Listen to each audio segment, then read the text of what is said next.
With the release of Super Mario Maker 2, Nintendo changed the way randomization works in the game. Nothing is random anymore. Clown car randomizers always travel into the same direction, dropping coins always drop onto the same spot, and even the silly Hammer Bros appear to suddenly behave completely deterministic.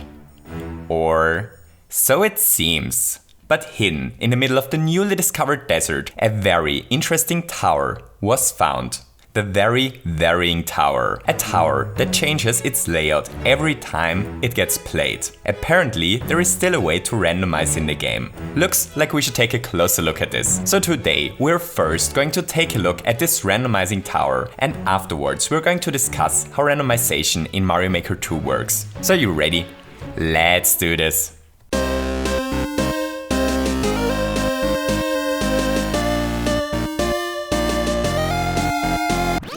Alright, so here Mario finds himself directly in front of this randomizing tower. The entrance is currently locked, but after a bit of exploring, our plumber finds this on-off block. If Mario hits his surprisingly resilient head against this block, then a hidden scroll stopping mechanism is triggered and the entrance to the tower finally opens up.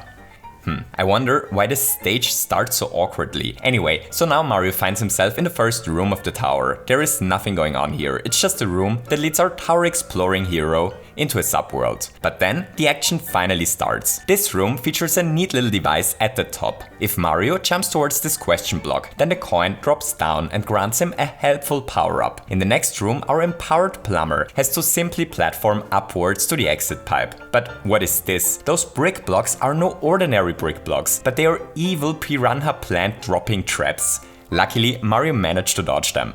That was close. Next up is a small item reward minigame. This brave Koopa carries a brave muncher on its back. There are 3 note blocks below the Koopa. Each one contains a helpful yum yum item that would definitely come in handy. Mario has to trigger the pow block at just the right moment for the muncher to activate the note block and for the helpful upgrade to become available. If Mario messes up the timing, however, then no note block doesn't drop, no power up. And Mario has to continue to explore the tower without a helpful headgear. How sad. Next, our Mario finds himself in this room. Here he has to dodge dangerous fireballs that a terrifying fire snake shoots towards him while he waits for a hidden timer to expire. This would be a horrible death trap for a plumber with less fireball dodging experience than Mario has. But Mario has seen much worse obstacles over the years and therefore he easily makes it Oh! He died. Well, that's unfortunate, but at least it allows us to take another look at this presumably randomized tower. So here Mario... Wait, that's not Mario anymore, that's Luigi. Well, now that I come to think about it, that actually makes sense. I mean, Mario just died, so Luigi activates the on-off block, just like his bigger twin did before. He enters the ruin, he goes through a pipe and... Well, what is this? Luigi's in a completely different room than Mario was before. That's weird. Now Luigi decides to activate the random gameplay enhancing item dropping box like Mario did before and he's granted a mushroom. Hooray! Okay, since I can already hear the comment section going crazy over this, please put away the torches and stop sharpening the pitchforks for a second and listen. Look, this is no loot box, okay? I didn't start to put loot boxes into my levels. That's no loot box, It's a surprise mechanic. In the next room, Luigi has to first avoid horrific spiking spikes that fly through the whole area before he's allowed to trigger the scroll stop breaking snake block. The item minigame room is next, but this time there is a different minigame. This time Luigi has to hit his head against the question block at just the right moment for an item to appear at the top. Once the item is up there, the snake block is able to carry it towards Luigi. Now Luigi is on the floor where his brother just died a gruesome death by fireball. But there are no fireballs to be found here this time. But while this room may lack dangerous fireballs, there are still terrifying projectiles flying around here. Namely cannonballs. But Luigi manages to succeed where his brother failed. He dodges all the dangerous projectiles and makes it into this pipe, which transports him to the next floor of the dangerous, very varying tower. Okay, so let's end this little level overview here. The level actually continues for quite a while. Next there is a climb upwards through 1 out of 4 randomly picked layouts. Then there is either this climbing section where either cannonballs fire or Magic Koopas try to curse our heroes by shooting terrifying PlayStation button missiles, or our plumber of choice has to climb upwards on top of a vine while either bullet bills fire dangerous dead bonefish or piranha plants attack. In the next section, either flying chain jumps attack or cannons try to end this tower climb before the final boss against either Bowser Jr. or Winged Boom Boom. So, how are we able to randomize the layout of this level, even though most randomizers don't work anymore at first glance? Well, the answer is actually surprisingly simple. But before we take a look at this, we have to talk about randomness in video games in general. So the thing is, randomness in video games is a lie. It doesn't exist. Period. So there is probably at least one speedrunner who just almost got a heart attack, so let me explain. The thing is, a computer isn't able to produce a truly random event. Truly random meaning that the outcome is unpredictable even if the initial situation is always the same. Since computer programs, like Mario Maker, are basically just very fancy calculators. Most computer programs use a seed which is used to calculate a series of seemingly random numbers. As long as the seed is the same, it will always produce the exact same results. So games need to do some trickery to find a seemingly random number that is used as the starting point for generating pseudo-random events. One trick to get such a random starting number is to generate it out of the current real-world time, since the current time,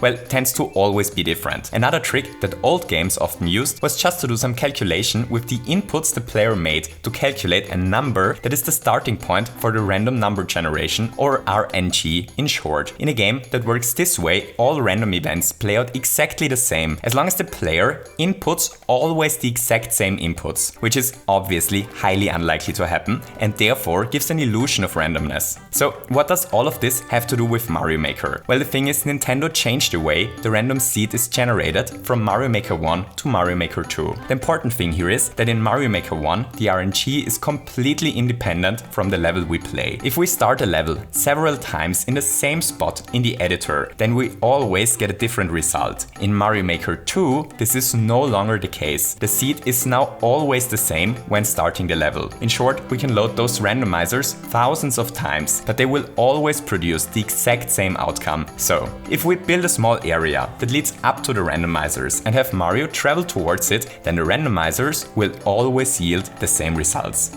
But, and this is where the stuff gets interesting. If we travel on top of this conveyor belt again, but this time randomly look upwards a couple of times, then Mario reaches this destination at the same moment as before. But this time, the randomizers actually produce a different outcome. The reason for this is the following. Every time we start the game, we start out with the exact same RNG seed, but this seed gets changed by player input. As far as I can tell, Mario Maker 2 actually works like those old games where the player input is the source for random events. This means two things for us. First, RNG manipulation is probably a thing in Mario Maker 2, and second, as long as there is a bit of level before we start to randomize, then the randomizers start to produce seemingly random events again. This is the reason why our tower starts with this a little awkward claw section. It's almost impossible to perfectly reproduce the exact same inputs every time before entering the first randomization area. So after this section, our randomizers suddenly produce a seemingly random outcome again.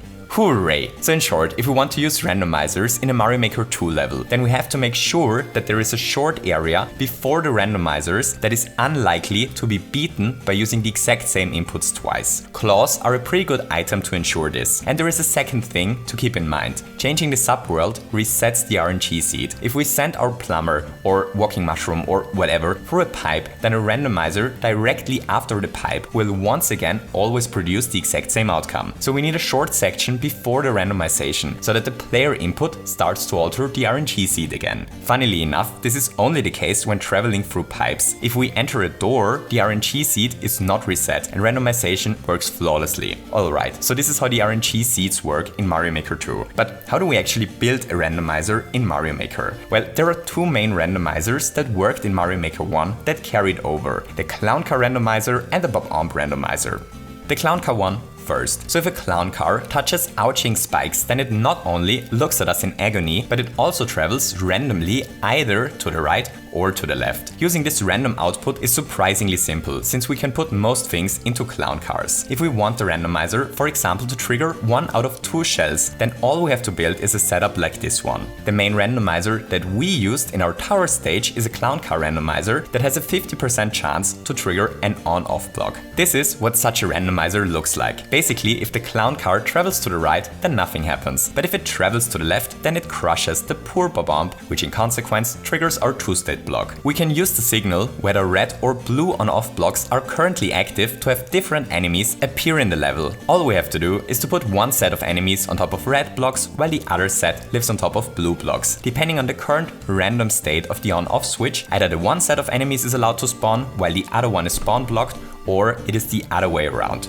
Super simple stuff. There is just one thing to keep in mind when using a clown car randomizer. The bob-omb always has to be on the side from which the randomizer is going to get loaded. If it was on the wrong side, then the clown car would get loaded first and travel towards the spot where the bob-omb should be before the bob-omb actually spawns, which would spawn block the bob-omb and therefore break the randomizer. Alright, so the other randomizer is the bob-omb randomizer. That one is best used when we want the player to trigger the randomization, like we did with our surprise mechanic. Here we use the fact that it is random whether a coin jumps to the right or to the left when dropping down. As soon as our plumber activates the question block, the bob-omb does its boom thingy, which forces the ugly coin to obey to the laws of gravity and to either drop onto the node block to its right or to the one to its left. We can use the same principle to build an even simpler POW block randomizer. Here the randomization process is triggered by activating a POW Lotion, which drops coins down as well.